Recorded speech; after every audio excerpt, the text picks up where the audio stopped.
Rekan-rekan media yang saya hormati, Presiden Joko Widodo telah selesai melakukan pertemuan bilateral dengan Presiden Joe Biden di White House, Washington DC 13 November 2023. Indonesia adalah satu-satunya negara yang diundang Amerika Serikat untuk melakukan kunjungan bilateral di Washington DC menjelang KTT APEC di San Francisco. Beberapa hasil penting pertemuan. Pertama, Indonesia dan Amerika Serikat sepakat untuk meningkatkan status hubungan bilateral dari Strategic Partnership menjadi Comprehensive Strategic Partnership atau CSP. CSP Indonesia-Amerika Serikat akan menjadi fondasi kuat untuk penguatan kerjasama bilateral terutama di bidang ekonomi. Kedua, secara prinsip disepakati pentingnya penguatan kerjasama mineral kritis. Untuk itu akan dibentuk rencana kerja atau work plan menuju pembentukan Critical Minerals Agreement atau CMA. Jika CMA sudah dimiliki, maka Indonesia akan dapat menjadi pemasok kebutuhan baterai EV di Amerika Serikat secara berkesinambungan untuk jangka panjang. Ketiga, kedua pemimpin sepakat pentingnya segera diimplementasikan Just Energy Transition Partnership atau JETP. Presiden RI menyampaikan agar Amerika Serikat dapat mendukung upaya mempercepat transisi energi Indonesia termasuk program Early Retirement PLTU dan pengembangan jaringan transmisi dan distribusi kelistrikan Indonesia.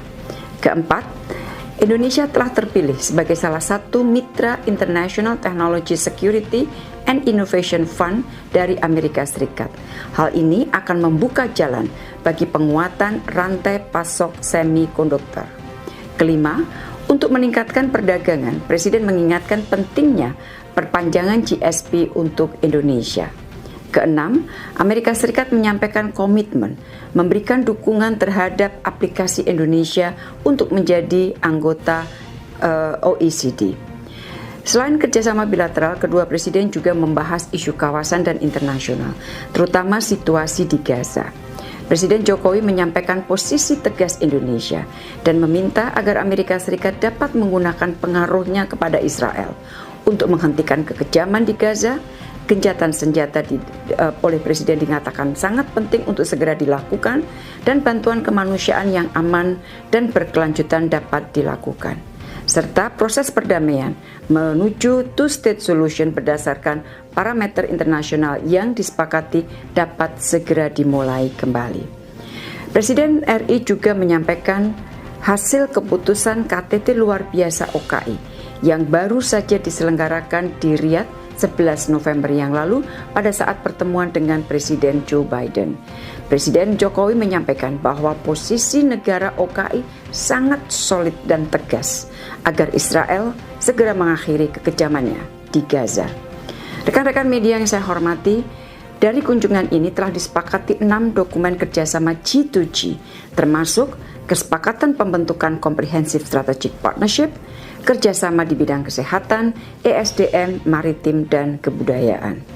Dari sisi bisnis, telah disepakati kerjasama bisnis senilai 25,85 miliar US dollar, antara lain investasi pembangunan carbon capture storage dan kilang petrokimia, pengolahan nikel baterai EV, dan pembangunan modul dan panel surya. Selain pertemuan bilateral, Presiden juga memanfaatkan kunjungan ke Washington DC untuk menyampaikan policy speech di Georgetown University yang dihadiri sekitar 700 peserta. Presiden berbicara mengenai pentingnya kemitraan Indonesia-Amerika Serikat dalam turut berkontribusi bagi penciptaan stabilitas dan kemakmuran dunia.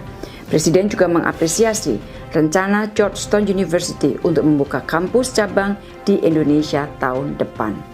Selepas menyampaikan policy speech, Presiden juga menyempatkan untuk melakukan sholat asar berjamaah di Masjid Kampus Yeromamut.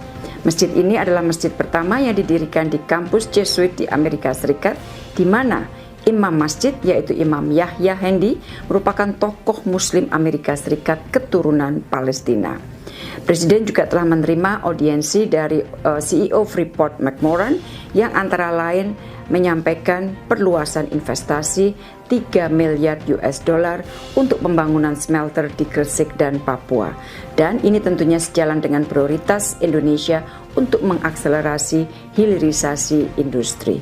Rekan-rekan media yang saya hormati, setelah dari Washington, Presiden akan menuju ke San Francisco untuk menghadiri rangkaian KTT APEC, IPEF Leaders Meeting, dan berbagai kegiatan lainnya, termasuk pertemuan bisnis dengan berbagai pengusaha Amerika Serikat. Demikian yang dapat saya sampaikan, terima kasih.